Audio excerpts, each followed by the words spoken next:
그 이스라엘 족장 중 한 명이 바로 야곱입니다. 이번 주와 그리고 다음 주 이 두 주 동안에 걸쳐서 우리가 이 야곱에 대해서 살펴보려고 합니다. 왜 갑자기 우리가 구약으로 그리고 야곱이 등장하고 있을까요? 왜 그런가 하니 우리가 지금 달력을 쓰고 있잖아요. 그럼 이제 11월이 이제 오늘로서 마지막 주고 다음 주가 이제 12월 첫 주입니다. 그런데 이건 태양력이고 우리 한국에서는 또 옛날에 농사에 맞춰서 음력을 썼잖아요. 네, 그런 것처럼 이 교회에서는 교회력이라는 게 있습니다. 그래서 캐톨릭이나 또 성공회나 감리교에서도 조금 그게 더 강하고요. 이런 곳에서는 이 교회력에 맞춰서 이 교회 여러 행사들을 진행하기도 합니다. 그런데 그 교회력에 따르면은 지난주까지가 바로 1년이 끝나고 이번 주부터 1년이 시작되는 때입니다. 그래서 성탄절로부터 4주 전, 바로 오늘이죠. 오늘부터를 대강절 또는 대림절이라고 이야기를 합니다. 그래서 초림하시는 예수님, 그리고 재림하시는 예수님, 그 예수님을 기다리는, 그 사모하는 그런 절기가 바로 앞으로 이 4주 동안의 기간이고, 바로 그렇게 함으로 우리는 그 새로운 교회력의 시작을 하게 되는 것입니다. 오늘 이렇게 어떻게 보면 교회로서의 신년을 맞으면서 우리가 생각해보고 싶은 사람이 우리와 그렇게 별로 다르지 않은 인간적인 냄새가 좀 펄펄 나는, 실수도 많았고 약점도 많았던 이 야곱이라는 사람을 하나님께서 어떻게 만나시고 또 어떻게 축복하시는가 하는 것을 통하여서 우리가 1년을 시작하는 것이 아마 적당할 것 같다 싶어서 야곱을 선택을 했습니다. 어찌됐든요, 이 야곱이라는 사람은 아브라함, 이삭, 야곱, 요셉 이렇게 이스라엘 족장으로서 유명한 사람이지만 너무나 인간적인 사람이었다. 이런 점에서 우리하고 좀 친근한 사람입니다. 이 야곱이라는 이름이 우리가 지금 별로 안 크다고 느낄지 모르겠지만 요한계시록에 보잖아요. 그러면 이런 말이 있어요. 우리가 천국에 이렇게 가게 되잖아요. 그럼 천국의 문 그 위에 써있는 사람들의 이름이 있는데 그 사람들의 이름이 뭐냐면 바로 이 야곱의 아들들의 이름이 써있을 거라고 성경에서 이야기하고 있어요. 그건 왜 그러냐 하면은 이 야곱의 그 아들들을 통해서 이스라엘의 그 12지파가 나눠졌기 때문에 그 이름 자체가 그 이스라엘 민족 전체를 상징하는 이름이 됐기 때문에 그 영광을 누리게 될 사람이 이 야곱입니다. 이스라엘 민족에게는 장자권이라는 특별한 그 권리가 있었습니다. 한 집안에서 장남으로 태어난다는 것, 그것은 영적으로도 지도자이고 또 이 세상에서 그 아버지의 권리를 물려받아서 재산적으로도 더 많은 몫을 차지하고 그리고 축복할 수 있는 그런 권한을 갖는 것이었어요. 근데 이것은 장자에게 주어지는 것이었죠. 야곱에게는 자기 형이 있었습니다. 에서라고. 둘이는 쌍둥이였어요. 그런데 둘이서 태어난 간격이 그렇게 크지를 않았어요. 왜 그런가 하니 먼저 나오는 에서의 발목을 이렇게 붙잡고 그 뒤에 바로 따라 나온 놈이 야곱이었기 때문에. 그래서 사실 어떻게 보면은 누가 먼저 나왔는지 구별하기가 좀 힘든 경우였어요. 그런데 하나님께서는 에서보다는 야곱이 바로 이 장자로서의 축복을 누릴 것이다라고 미리 약속을 하셨었거든요. 그러니까 그 말을 듣고 알고 있는 그 집안 식구들은 하나님이 그것을 어떻게 이루시는지 그냥 지켜보고 있으면 됐었어요. 그런데 엄마 아빠가 갈라집니다. 엄마는 야곱 쪽이었고 아빠는 에서 쪽으로 이 부모로서의 이 성향이 쏠렸어요. 그런데 어느 날 이삭이 에서에게 말을 합니다. 너 가서 사냥해가지고 내가 좋아하는 그 고기 짐승을 좀 잡아보라고. 그래서 내가 먹고 힘내가지고 너를 축복하게 하라고 이렇게 이야기합니다. 근데 그 말을 리브가가 들었어요. 리브가는 야곱을 좋아하잖아요. 그래서 리브가 생각에는 하나님께서 이 야곱이 장자가 될 것이라고 했는데 이러면 안 되는데 라는 그 급한 마음이 들었던 거죠. 그래서 야곱을 불러요. 그래가지고 너 지금 빨리 가서 저기 좋은 고기를 좀 가져라. 그러면 내가 요리를 잘 해줄 테니까 너가 에서인 것처럼 분장하고 들어가서 너가 아버지에게 축복을 받으라고 이렇게 이야기를 합니다. 사실 이 사건을 통해서 우리가 볼 수 있는 것은 하나님께서 약속하신 것이었기 때문에 하나님께서 하나님의 방법으로 하나님의 때에 이루실 거다라는 그 믿음을 가져야 되는데 급하게 되어지자 그 방법과 시간을 신뢰하지 못하고 엄마와 그 야곱이 둘이서 짜고 간섭하게 되는 경우가 생긴 거죠. 물론 야곱이 축복을 받기는 맞습니다. 그렇지만 그로 인해서 이 둘은 하나님에게 벌도 받게 되죠. 그것은 뭐냐면은 20년 동안 야곱이 자기 어머니 아버지 집을 떠나서 삼촌의 집에 가서 생활하고 나중에 돌아오게 되죠. 근데 돌아올 때 이미 어머니 리브가는 이 세상 사람이 아니어서 결국은 그 생전에 어머니를 다시 보지 못하고 어려움을 겪게 되는 것이죠. 자, 근데 이제 중요한 것은 이것입니다. 이 장자의 권리를 에서에게서 야곱이 뺏어버리고 나니까 에서가 분기탱천해가지고 이놈 죽이겠다고 나서는 것이죠. 그러니까 리브가가 야곱을 외삼촌 라반의 집으로 보내게 됩니다. 근데 이 거리는 한 달 정도의 여행이 필요한 거리였어요. 긴 여행이죠. 그리고 혼자 가야 되는 여행이고 또 다시 돌아올지 모르는 그러한 어떻게 보면 희망을 갖기 어려운 도망자의 그 여행의 걸음을 그가 지금 걷게 되는 것입니다. 그런데 이 여행 중에서 야곱은 잊을 수 없는 생애 놀라운 경험을 하게 됩니다. 그것은 하나님을 만나는 경험입니다. 그리고 이 경험이 야곱의 일생에 하나님께서 약속하신 것들을 이루는 귀한 그 시작이 되는 것이고 결국은 그 약속들이 다 이루어지는 축복의 사람으로 성경 속에서 등장하는 것을 보게 됩니다. 자, 우리도 어떻게 보면은 야곱과 같은 사람들 아닙니까? 여러분 한국 다 떠났잖아요. 가출했잖아요. 그런데 야곱처럼 우리도 아버지 집을 떠나고 또 신약에 있는 탕자처럼 아버지 집을 떠나고 해가지고 안 겪어도 되는 그 어려움들을 겪고 있는 사람들이 바로 우리들이다 생각이 되는 것입니다. 그런데 이런 어려움들을 경험하면서 우리 고생했다 이런 기억만 남아서는 안 되겠고 정말 내가 이런 어려움들을 겪으면서 내 인생에 나는 가장 귀한 축복을 받았다. 그것은 바로 하나님을 만났다. 그 하나님께서 내게 말씀하여 주셨다. 그리고 나는 그분의 약속을 믿고 그분과 여행하는 삶을 살듯이 내 인생을 살게 됐다 하는 이런 귀한 고백들이 우리에게 있어야지만이 우리가 고국을 떠나서 이민자로서 삶을 살면서 가장 보람되게 누릴 수 있는 복을 받았다 생각되어집니다. 여러분 가출을 한 번도 안 해보신 분 있나요? 뭐 질문이 잘못됐나요? 거의 안 하셨나요? 그 몇 달씩 떠나야지만이 가출이 아닙니다. 노숙하고 이래야지만이 가출이 아니고 엄마 아빠 집이 싫어서 또는 숨기고 싶고 피하고 싶어서 친구네 집에 가서 며칠 있다 와도 그 가출입니다. 우리 애들도 제가 키워보다 보니까 그런 경우들이 있더라고요. 어떤 친구가 가서 하룻밤 자요. 그래서 자나 보다 그랬어요. 그 다음날 또 있어요. 또 자나 보다. 그래서 근데 3일째 되니까 이제 이게 이상하잖아요. 그래서 야 어떻게 된 거냐 물어보게 돼요. 물어보게 되면 이제 그 애들이 말을 해요.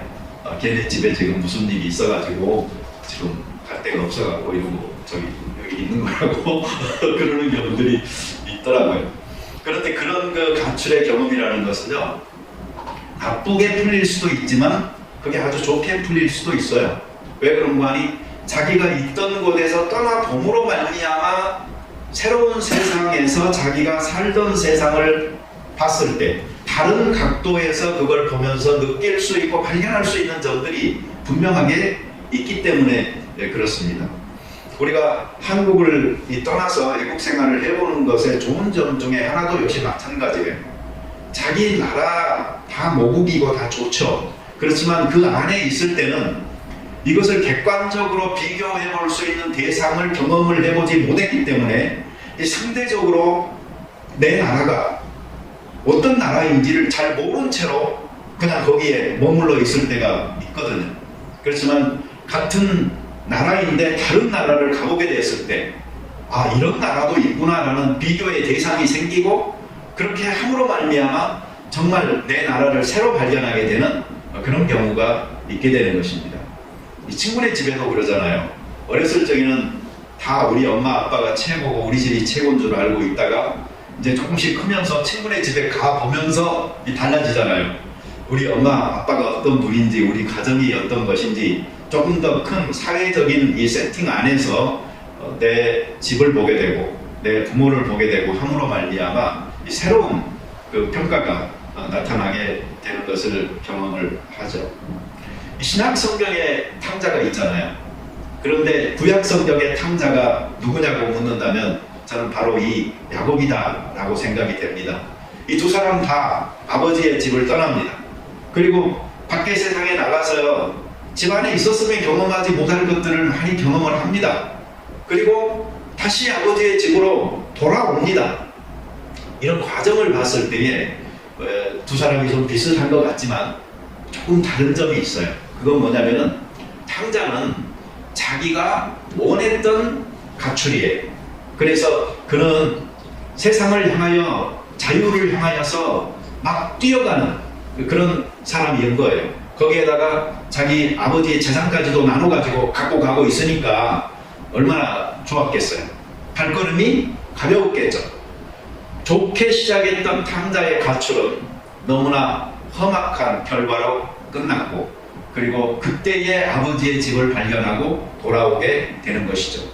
그런데 이 야곱은 형 것을 뺏기는 뺏었는데 그 축복이라는 게 사실은 손에 잡히는 축복이 지금 아니잖아요. 뭐 탕자에게 아버지가 재산 나눠주듯이 그렇게 나눠준 것도 아니고 그러니까 명분밖에는 없는 현재로서는 명분밖에는 없는 그 권리를 욕심내서 자기의 것으로 삼았지만 실제로는 아무것도 쥐지 못한 채 결국은 형과 아버지의 그 분노를 피해서 도망가는 신세가 되어진 야곱이니까 탕자와는 전혀 다른 출발이었다 이렇게 생각해 볼 수가 있죠.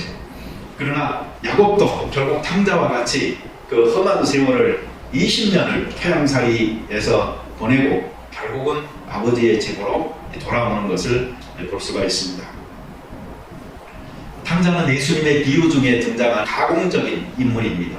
그렇지만 이 야곱은 역사적인 인물로서 실제로 존재했었고 그리고 그는 믿음의 그 조상들 중에 한 사람으로 하나님 앞에 축복받은 사람으로 나타나고 있습니다. 이스라엘이라는 말 자체가 이 야곱이 약복강 그 나루에서 천사와 씨름하다가 얻은 이름 아닙니까? 그래서 하나님과 싸워서 너가 이겼다라는 그 말이 이스라엘이라는 뜻인데 그게 바로 이 민족의 이름이 되고 국가의 이름이 되어졌을 뿐만 아니고 이 야곱 그 자신의 두 번째 이름이 되어졌으니 이 야곱이라는 사람이 아브라함이 믿음의 조상으로 크듯이 이스라엘 민족에게는 그 얼마나 큰 사람이다 하는 것을 알 수가 있습니다. 요즘 사람들은 캠핑을 좋아한다고 그래요. 한국에도 뭐죠 캠핑카 그런 바람이 한참 불다가 코로나 생겨가지고 나중에 이제 더 놀러 가지도 못하니까 이 캠핑카 타고 가족들끼리 어디 가고 하는 그 분위기가 더 많아졌다고 하는 이야기를 듣습니다. 이 캠핑이라는 것은 자기가 원해서 즐거움으로 약간 불편함을 감수하면서 하는 것입니다.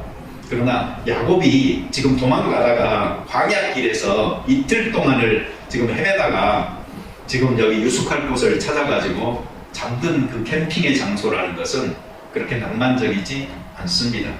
그는 돌베개를 취해서 자기 머리에 대고 그렇게 잠듭니다. 그때에 하나님의 환상을 보게 됩니다. 요즘은 성경 말씀이 기록되어져서 하나님의 계시가 완결되어진 이 하나님의 말씀을 통하여서 정리되어져 있기 때문에 우리가 하나님의 뜻을 찾더라도 이 하나님의 말씀 속에서 찾습니다. 그래서는 이 족장 때만 해도 그런 것들이 없었죠. 그래서 그 당시에는 이 꿈, 환상을 통해서 하나님의 뜻이 알려지는 경우가 많이 있었습니다. 그래서 야곱도 이날 꿈을 꾸게 됩니다. 그런데 그 꿈의 내용이 무엇인가 하니 하늘의 문이 열리고 사닥다리가 내려와서 하늘과 땅이 연결이 됩니다. 그리고 그 사닥다리를 주의 사자들이 오르락 내리락 하는 것을 보게 되는 것이죠. 꿈에서 깨어난 야곱은 이곳이 바로 하나님이 계시는 전이었다. 그런데 내가 그것을 몰랐다 라고 하면서 하나님의 전이라는 집이라는 그 뜻으로서 여기 베델이다 라고 그 꽃 지명을 그가 이렇게 새로 짓는 것을 보게 됩니다. 여러분, 언제 야곱은 하나님을 만났습니까? 가출했을 때입니다. 정말 고생할 때입니다. 외로울 때입니다.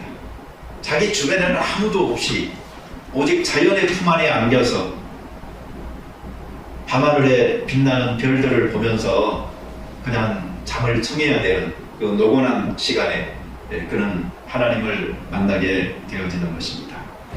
우리가 이민 생활을 하면서 가끔 그런 거 느끼죠.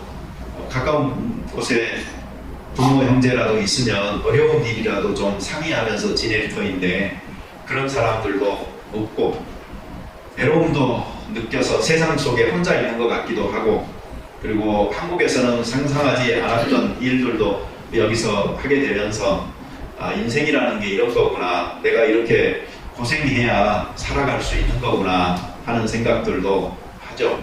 그런 고달픔 속에서, 그런 외로움 속에서 시간을 보내는데 우리 가장 보람된 것 하나는 해야 되지 않겠습니까? 그게 바로 하나님을 만나는 것입니다.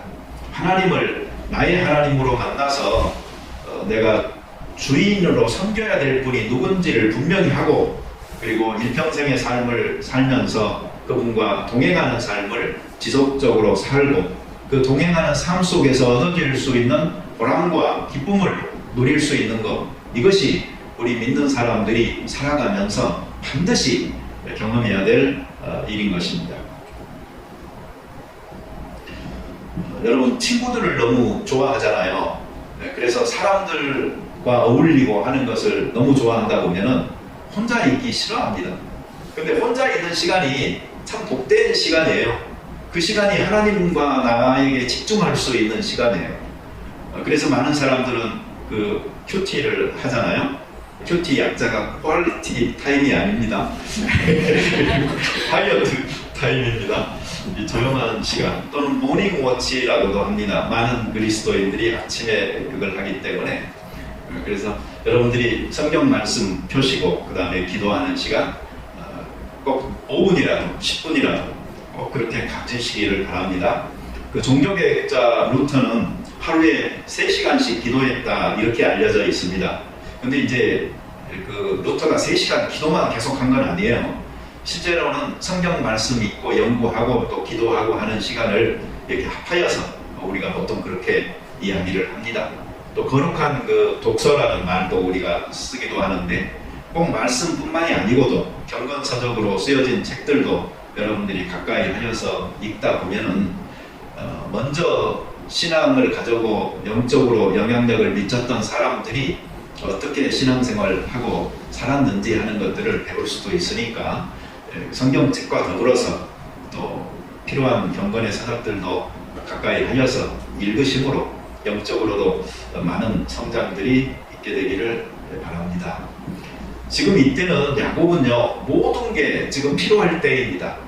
그에게는 보호함이 필요합니다. 그에게는 인도함이 필요합니다. 미래에 대한 어떤 희망이 필요하고 확신이 필요합니다. 그렇지만 실제로 그에게 필요한 것은 그 모든 것들을 다 주실 수 있는 그냥 하나님 한 분이었습니다. 그 하나님 한 분을 만나면은 이 모든 것들이 야곱에게는 다 채워지는 그러한 축복이었던 것이죠. 그런데 우리가 살면서 이 하나님을 잘 못 만나는 이유가 있습니다.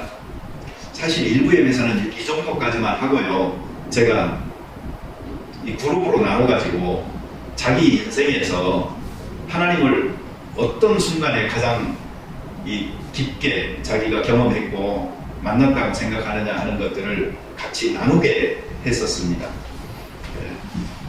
그랬는데 여기서는 지금 안 하겠습니다. 왜 우리가 하나님을 잘 못 만나는 것일까요? 그거에 대해서 몇 가지 제가 말씀드리려고 합니다. 첫째로는 내가 하나님께 가려고 하기 때문에 못 만나는 것입니다. 기독교는 인간의 노력으로 될 수 있는 것이 아니라고 말합니다. 야곱에게도 마찬가지입니다. 하늘문이 열렸고 그리고 하늘에 사닥다리가 지상까지 내려온 것입니다. 야곱이 있는 곳까지 하나님께서 이루신 것이지 야곱이 밑에서 사닥다리를 만들어서 올라간 것이 아니라는 것입니다. 여기에서도 보면은 야곱이 특별히 하나님에게 무슨 기도를 했다든가 뭐 제단을 쌓았다든가 이렇게 하고 잠든 게 아니거든. 그럼에도 불구하고 하나님께서 먼저 하늘의 문을 여시고 그에게 사닥다리를 내려서 다가오셨듯이 하나님께서는 우리의 인생길에도 하나님께서 먼저 우리가 어디 있는 곳을 아시고 우리의 상황을 이해하시면서 찾아오시는 분이 하나님이신 것을 알아야 합니다. 그리고 두 번째로는요, 우리는 하나님이 찾아온다, 하나님을 만난다 하니까 뭔가 굉장히 거창한 경험, 어떤 화끈하게 하나님을 만나는 뭐 그런 것으로만 우리가 생각하기 때문에 하나님을 못 만나는 경향이 있는 것입니다. 여러분, 엘리야가 성경에 보면은 아주 낙심할 때가 있었습니다. 그래서 하나님 차라리 내 생명을 걷어가달라고 막 하나님을 향하여 하소연할 때가 있었어요.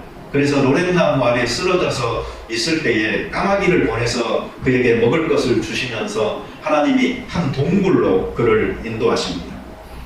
어떻게 보면 그곳은 그가 회복하는 곳이었습니다. 그런데 그곳에서 엘리야는 하나님을 내가 만나고 싶다고, 하나님을 보여달라고 그렇게 이야기합니다. 그런데 하나님께서 그에게 나타나시는 방법은 참 특이했습니다. 엄청나게 큰 바람이 불어도 그 가운데 하나님은 계시지 않았습니다. 큰 불이 일어나도, 지진이 나고 천둥과 번개가 휘몰아쳐도 그 가운데에 하나님은 계시지 않았습니다.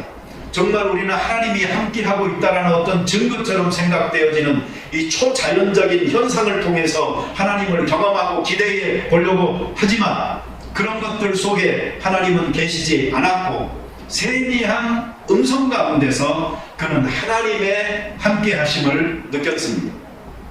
이것은 우리들도 오늘날 마찬가지입니다. 하나님을 우리가 알고 정말 내가 경험해 보자고 했을 때요, 우리는 어떤 기적적인 초자연적 개입, 그래서 하나님이다 라고 정말 내가 느낄 만한 어떤 것들을 사건적으로 일어나기를 우리가 기대하고 있기 때문에 하나님을 못 만날 수가 있는 것입니다.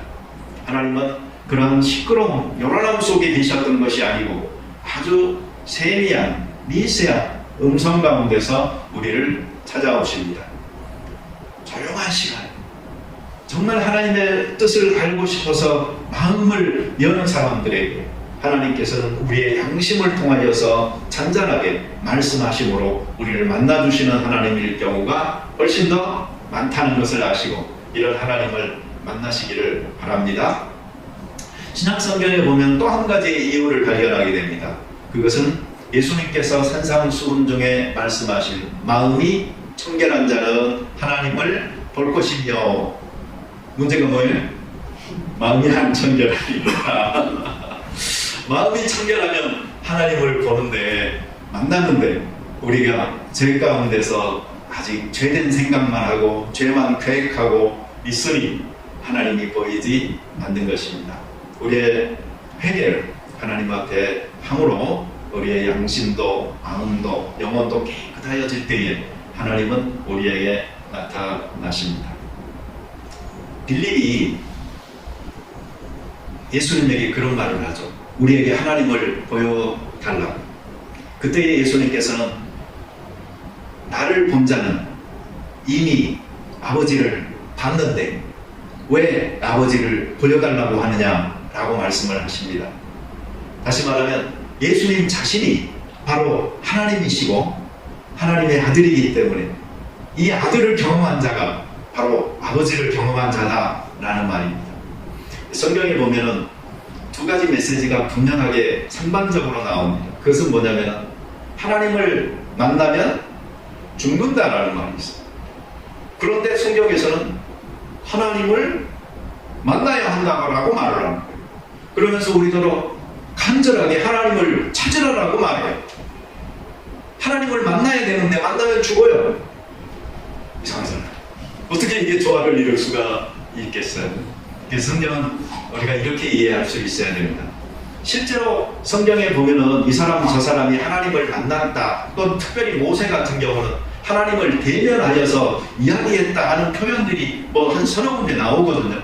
근데 그런 것들을 보면 아, 사람도 하나님을 만날 수 있나 보다 라고 생각할 때가 많이 있습니다. 그러나 그것들은 다 오해입니다.